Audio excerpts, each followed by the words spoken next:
Saludos jóvenes, en esta ocasión vamos a continuar con nuestra discusión y el tema a tratar es el modelo atómico. Los temas que tenemos para discutir, vamos a finalizar con el concepto de las conversiones, específicamente tocando el tema de cómo cambiar de una unidad de temperatura a otra. Hasta ahí llegaría el material de nuestro primer examen.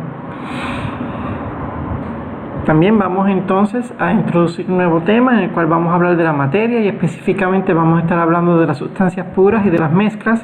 Vamos a hablar de los elementos y lo que se conoce como símbolos químicos. Vamos a mencionar la teoría de John Dalton, específicamente del átomo, lo que son sus partes, la masa y la estructura del átomo.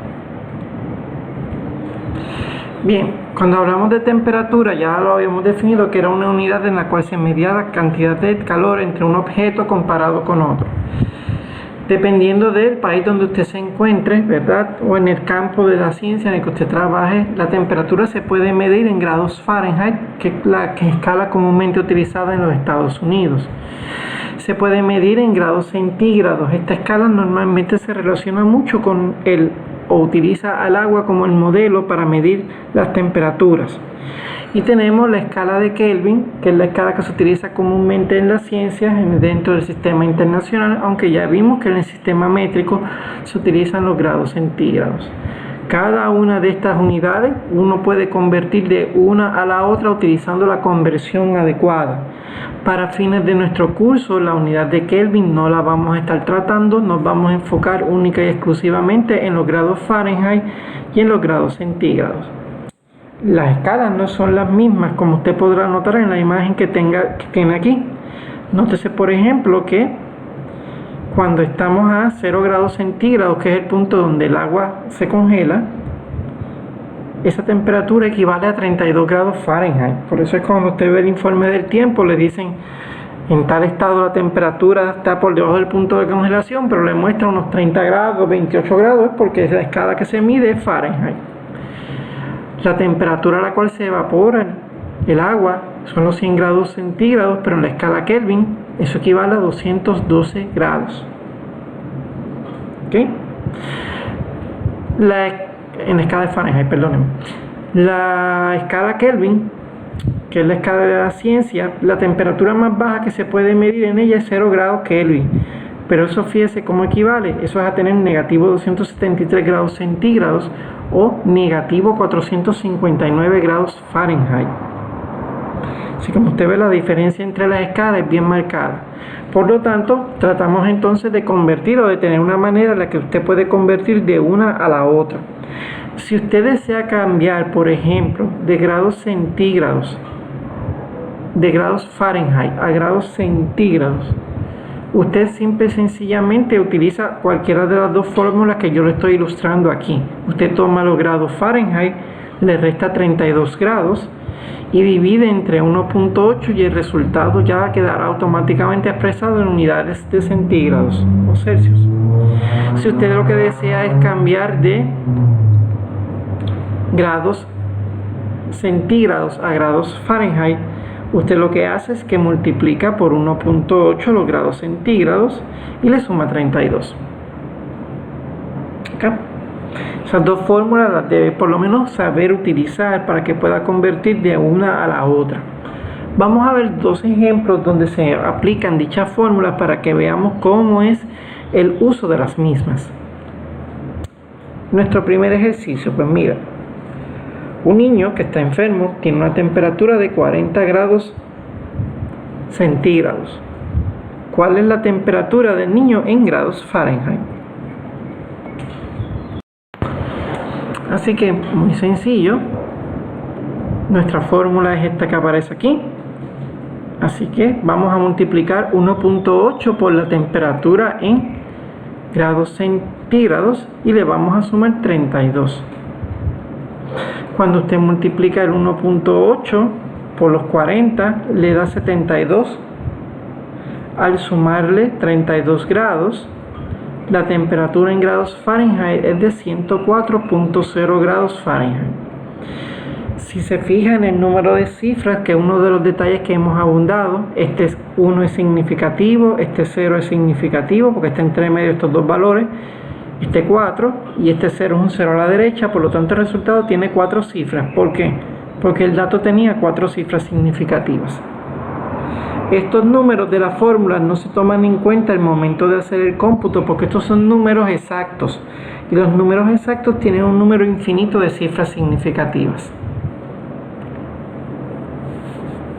Vamos a hacer un segundo ejemplo. Ahora vamos a convertir de grados Fahrenheit a grados centígrados.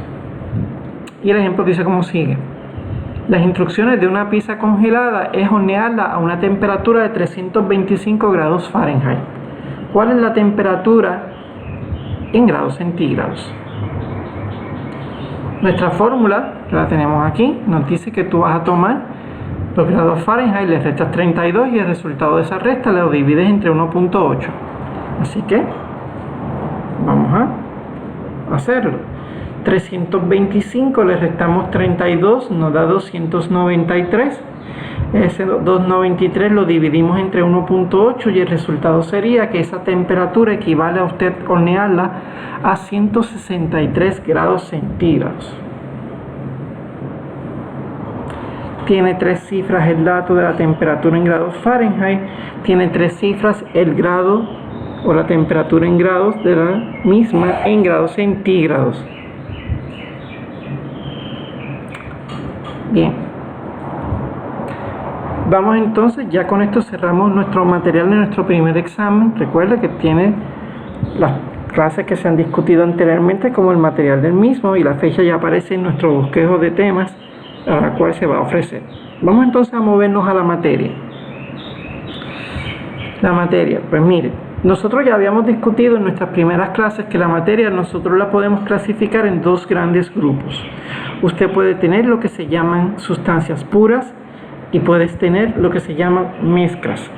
Dentro de las sustancias puras están los elementos y los compuestos. Y dentro de las mezclas están los que se conocen como mezclas homogéneas y mezclas heterogéneas. Vamos a ver cada una de ellas, a ver sus características, sus definiciones para poder entender mejor esto. Bien, vamos a tomar lo que son las sustancias puras. Sí, podemos identificar una de los tipos de sustancias puras comparadas con las mezclas. Pues mire, ¿qué características tiene una sustancia pura? La primera pregunta que nos contestamos para establecer la diferencia es, ¿tienen composición variable? Composición variable es que si usted sacara, por ejemplo, un pedazo, una muestra de un objeto, si usted lo analiza desde la parte superior, por el medio hasta abajo, cambia la composición, los tipos de átomos, los tipos de elementos que forman ese material, si no cambian, se le considera una sustancia pura. Si cambian, pues entonces se clasificarían como una mezcla. Por eso es que la primera diferencia es que su composición no cambia en términos de la sustancia pura, mientras que una mezcla tiene una composición que cambia o que varía. Usted toma la parte de arriba del objeto, mira el medio y mira abajo y las cantidades de los átomos o las sustancias que tienen no son las mismas. Las sustancias puras están constituidas por un solo tipo de partícula, mientras que una mezcla contiene diferentes tipos de partículas. Todas las muestras que usted tome de ese pedazo de objeto, usted saca un poquito de arriba, un poquito del medio, un poquito de abajo, si es una sustancia pura, van a tener las mismas características, o sea que las pruebas que usted le haga a esos 3 puntos que yo le he indicado, van a tener las mismas características. Mientras que si usted tiene una mezcla, las características de la mezcla en los diferentes puntos van a ser diferentes. Por ejemplo, los puntos de ebullición, los puntos de fusión, como están mezclados, están combinados cosas que tienen una composición diferente, pues las características también van a ser diferentes.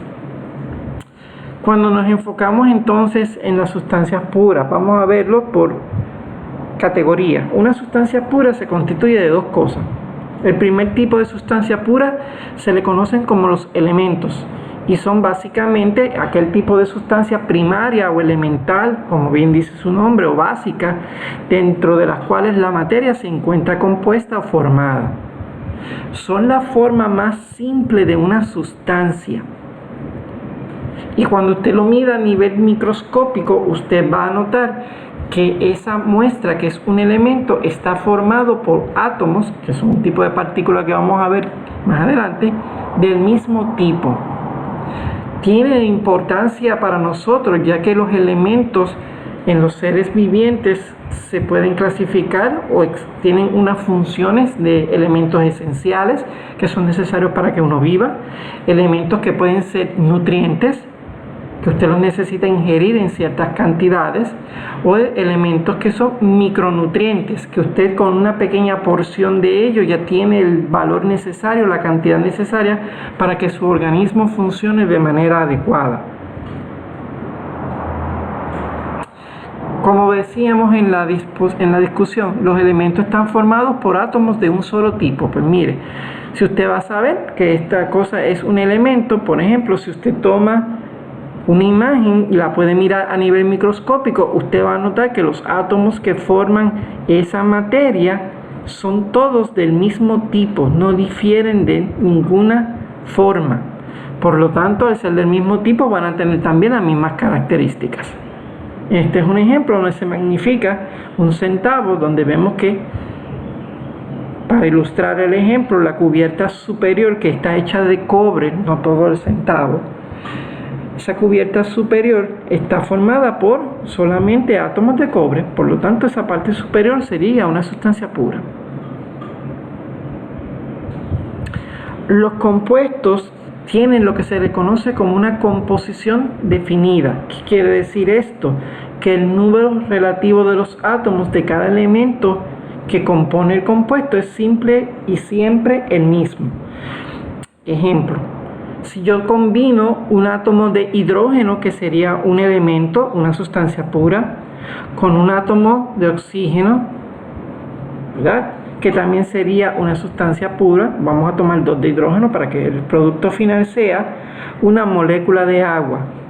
Esta molécula de agua, si usted tiene una muestra de agua y usted la mira a nivel microscópico, usted podría darse cuenta, o a nivel atómico, ¿verdad?, que cada vez que aparece una molécula de agua, cada molécula se compone de lo mismo: 2 átomos de hidrógeno, 1 de oxígeno. Y usted toma otra muestra de agua y mira las moléculas que están allí, y usted siempre va a ver que tienen la misma composición: 2 átomos de hidrógeno, 1 de oxígeno. Por lo tanto, tienen una composición definida. Como son la unión de 2 o más elementos, en este caso 2 elementos, son 2 átomos de hidrógeno del mismo tipo, un elemento, y oxígeno, un segundo elemento, a esta unión se le clasifica como un compuesto. Surge de la unión de 2 elementos. Mire aquí un ejemplo clásico: el cloruro de sodio, que comúnmente llamamos a la sal de mesa, o lo conocemos como sal de mesa, es un compuesto que surge de la unión de 2 elementos. ¿Qué pasa?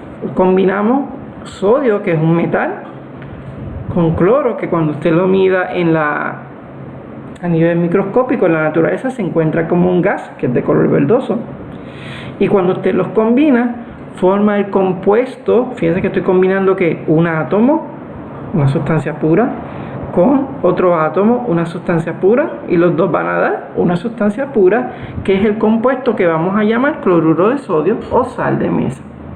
Cada vez que usted saque una muestra de la sal de mesa, usted va a notar que por cada átomo de sodio va a haber un átomo de cloro que están unidos, y cada granito, cuando usted los vea a nivel microscópico, mira cómo lucen: átomos de cloro, átomos de sodio, átomos de cloro, átomos de sodio, y así este patrón se repite infinidad de veces. Vamos a ver entonces, a modo de repaso, lo que es un elemento y lo que es un compuesto. Bien, la distinción entre ellos básica: ambos son sustancias puras, pero un elemento usted no lo puede romper en más sustancias, mientras que un compuesto usted sí lo puede hacer. El átomo de hidrógeno yo no lo puedo romper en otra sustancia. El agua yo la puedo separar en hidrógeno y oxígeno. ¿Ok? La manera más fácil de usted identificarlo es que el elemento no se puede separar en sustancias más simples por reacciones químicas. Los compuestos usted sí los puede separar o los puede descomponer por un proceso o reacción química. Los elementos están formados por átomos de un solo tipo. Un compuesto está formado por la combinación de dos o más átomos unidos químicamente. Los elementos se combinan para formar compuestos y existen, o se conocen por lo menos 118 de estos elementos actualmente. La otra cara de la moneda, las mezclas. Pues usted puede tener dos tipos. Usted puede tener mezclas que son homogéneas y que son heterogéneas.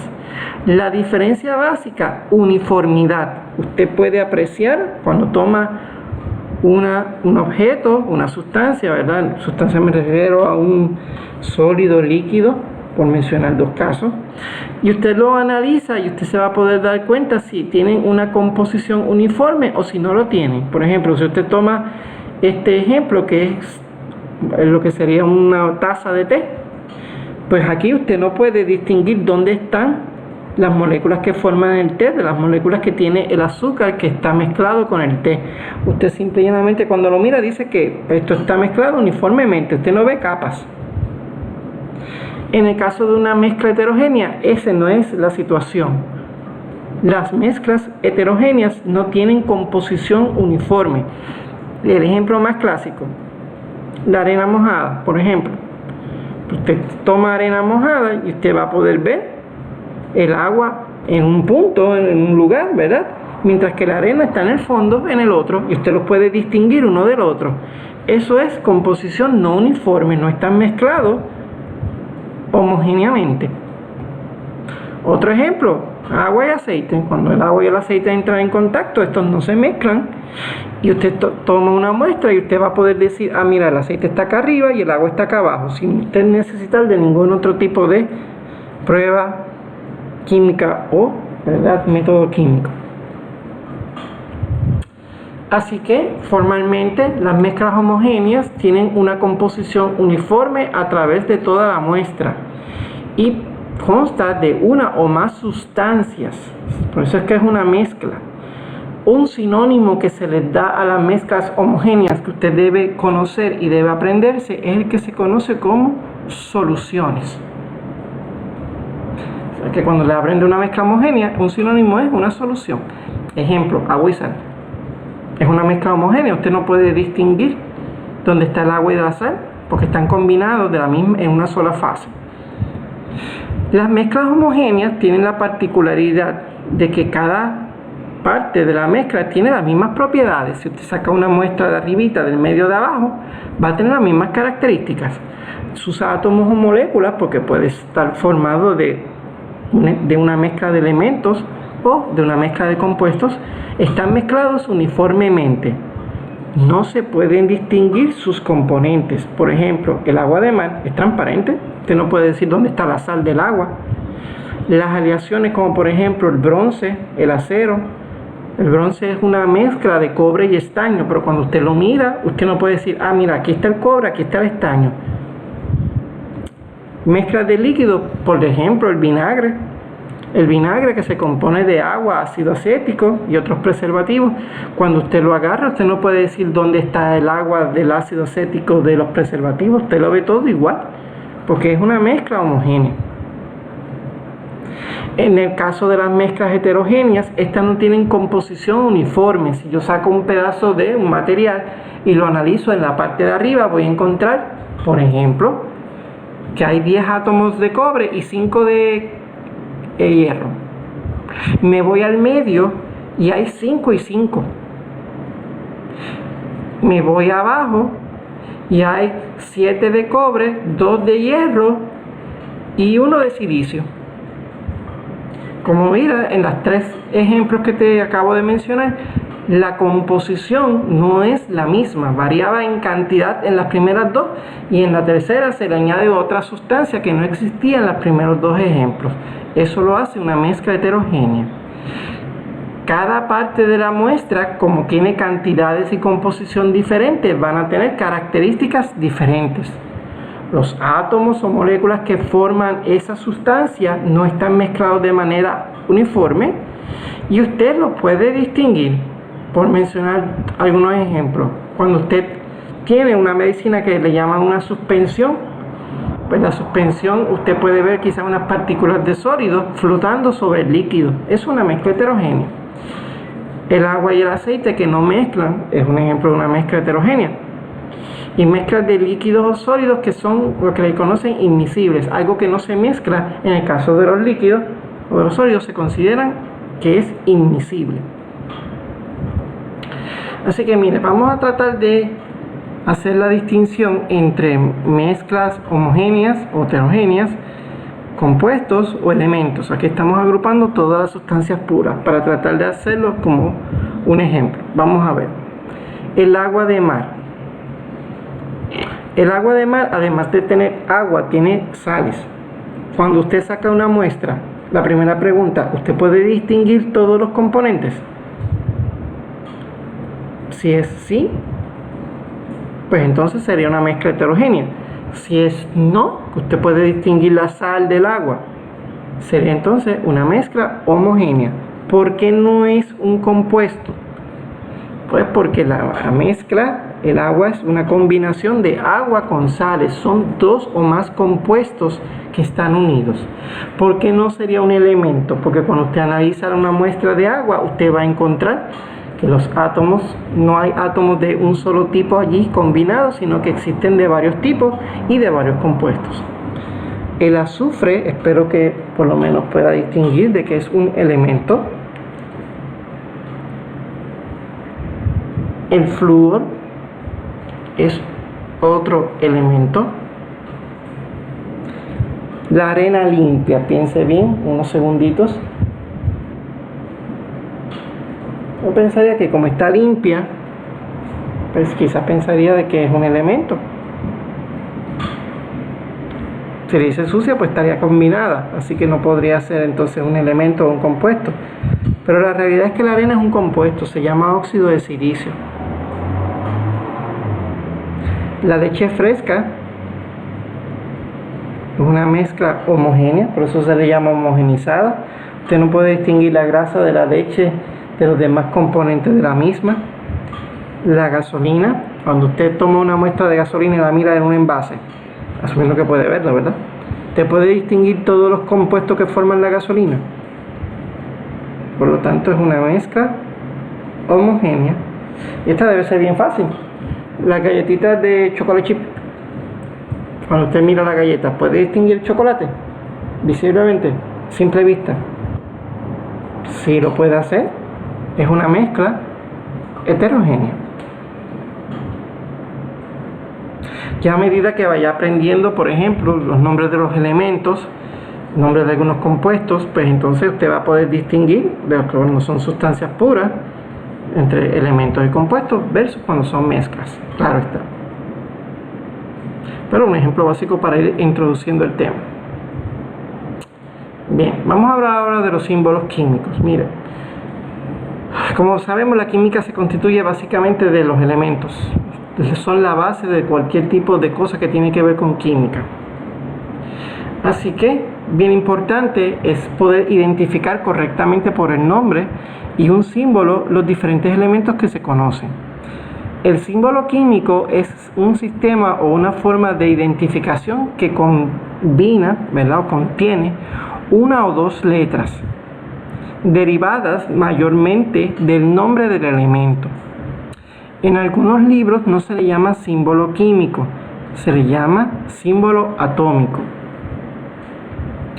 La mayoría de los nombres de los elementos se derivan del inglés. Sin embargo, hay unos pocos que cuando usted mira el símbolo dice, pero es que no se guarda relación con el nombre en inglés, porque su nombre proviene del latín y por lo tanto su símbolo también viene de este.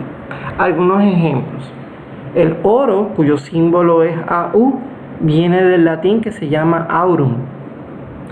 La plata, cuyo símbolo es Ag, viene del latín cuyo nombre es argentum. El hierro tiene como símbolo Fe, y es porque su nombre se deriva del latín de ferrum. Sodio tiene como símbolo Na, su nombre del latín es natrium. Otros elementos tienen sus símbolos y sus nombres de otros objetos o cosas. Por ejemplo, hay símbolos que tienen que ver con los planetas. Por eso es que se sale el nombre de uranio, ya que viene su símbolo en la letra U de su nombre y viene del planeta Urano. El titanium tiene el símbolo, las primeras dos letras, y viene de los personajes de la mitología griega que se llamaban titanes. El cloro tiene su nombre del latín, no, del griego, que se llama cloros, que traducido significa color amarillo verdoso. El yodo, que aquí en nuestro lenguaje se escribe con Y, en inglés tiene la letra I, y viene de el nombre griego de iodes, que significa violeta, y cuando usted mira una muestra de yodo se percibe fácilmente porque tiene cristales color violeta. El magnesio se deriva su nombre de la magnesia, que es un mineral. El californium viene del nombre del estado de California. El curium viene por los esposos Curie. Y este que se llama Copernicio, pues viene del científico que se conoce como Nicolás Copérnico. Así que tiene de todo un poquito. Tiene combinación del inglés, combinación del latín, combinación del griego y alguno que otro por personajes o objetos que son famosos.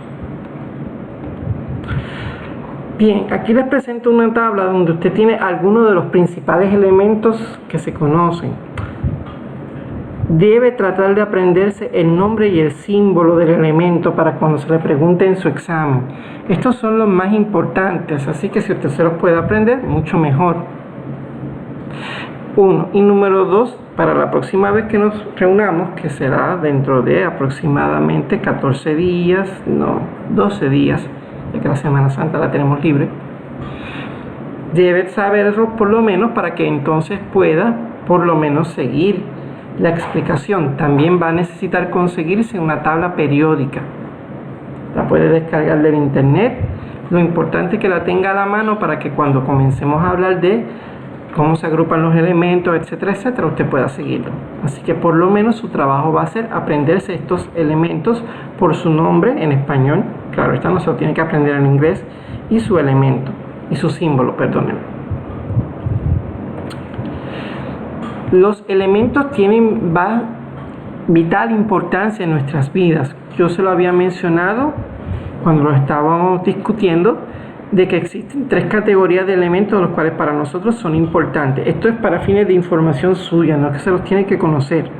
Pero hay una serie de elementos esenciales, eso sí los debe saber, que son el oxígeno, el carbono, el hidrógeno y el nitrógeno. Su importancia, múltiple. Unos sirven para formaciones o componentes de biomoléculas y el agua, por ejemplo en el caso de oxígeno. El carbono, básicamente biomoléculas que tienen que el carbono en su estructura son prácticamente todas. El hidrógeno también se encuentra en biomoléculas y presente en el agua, y también en fluidos, por ejemplo estomacales, como lo que es el ácido clorhídrico. Y el nitrógeno, que es el componente esencial de las proteínas y de los ácidos nucleicos.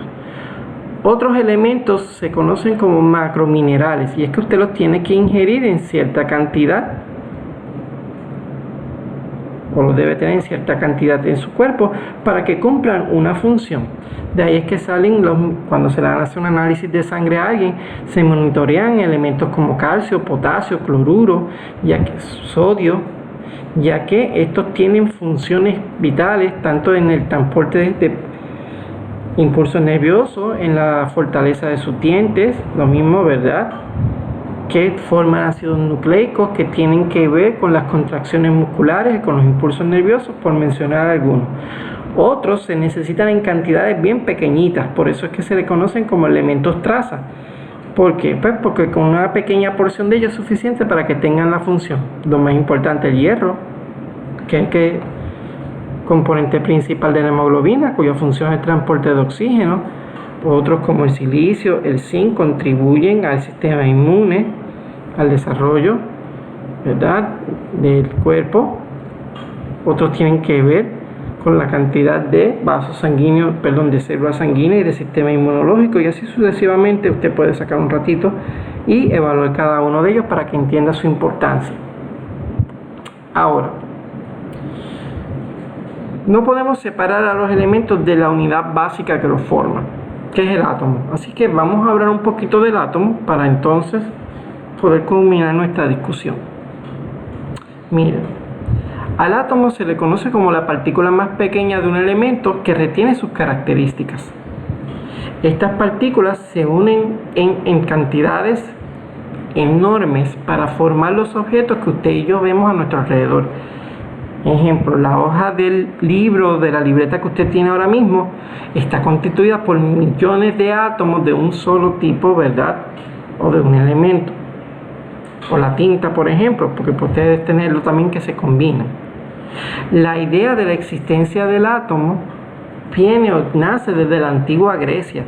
Como habíamos explicado cuando vimos la historia de la química, ya desde los tiempos de los griegos se cuestionaban la materia, cómo estaba formada, cómo estaba constituida, y los filósofos de aquella época, que estamos hablando del año 500 a.C., dedujeron que todo estaba compuesto de diminutas partículas que ellos llamaron átomos, o átomos, porque no le pusieron acento. Así que de ahí es que también nace ese nombre. La idea de los griegos duró entre nosotros como sociedad por muchísimos años. Realmente es en el siglo XIX cuando un científico de apellido Dalton desarrolló la teoría atómica. Dalton, cuyo nombre, ¿verdad?, completo es John Dalton, desarrolló una teoría que constaba de una serie de postulados que establecen lo siguiente: cada elemento está constituido por partículas pequeñas e indestructibles que se van a llamar átomos. Ese es el primer postulado básico de la teoría de Dalton. Todos los átomos de un elemento dado son idénticos. Por eso mencionábamos, como ejemplo en el cobre, cuando usted miraba, de un elemento todos sus átomos son idénticos. Son idénticos en masa y en otras propiedades: peso, color, olor, temperatura de ebullición, de fusión, etc. Pero los átomos de un elemento son diferentes a los átomos de otros elementos. O sea que usted puede tener dos elementos y estos son diferentes en características, propiedades, etc. Usted puede tener átomos de dos o más elementos diferentes que se combinan para formar lo que nosotros conocemos como compuestos. Recuerde que aún el compuesto se clasifica como una sustancia pura. Cuando se lleva a cabo una reacción química, esta envuelve el rearreglo, la separación y la combinación de los átomos. O sea, en una reacción, los átomos pueden dejar con quien estaban inicialmente e irse con otro. Pueden separarse entre ellos, divorciarse, o pueden casarse, combinarse con otros átomos. Un principio básico de la teoría de John Dalton es que los átomos ni se crean ni se destruyen en una reacción química. Ellos siguen existiendo, combinados de otra manera, pero siguen existiendo. Para concluir, vamos a ver un video que resume la idea de John Dalton. Está en inglés, es un inglés bien puro de Inglaterra, así que tiene que prestar especial atención por el acento, pero que resume básicamente lo que hemos vivido o que hemos visto de la teoría de Dalton. Nearly 200 years ago, John Dalton put forward his theory that all matter is composed of atoms. He pictured atoms as small, rigid balls resembling billiard balls. Even though Dalton could not see the individual atoms, He could imagine them, and so formulated his atomic theory. According to Dalton's theory, atoms are indivisible and indestructible. He supposed that there are as many types of atom as there are chemical elements, and that all atoms of one element are identical. They have the same mass and properties. This theory was the beginning of what is known as the atomic theory of matter. Ok. Bien, mis hijos, vamos hasta aquí nuestra discusión. Va a tener material disponible, confío yo, colocárselo para que repase. Y la próxima vez que usted y yo nos veamos, que debe ser, nos escuchemos en este caso, ¿verdad? Va a ser entonces el lunes 13 de abril, con el favor de Dios. Se cuida mucho.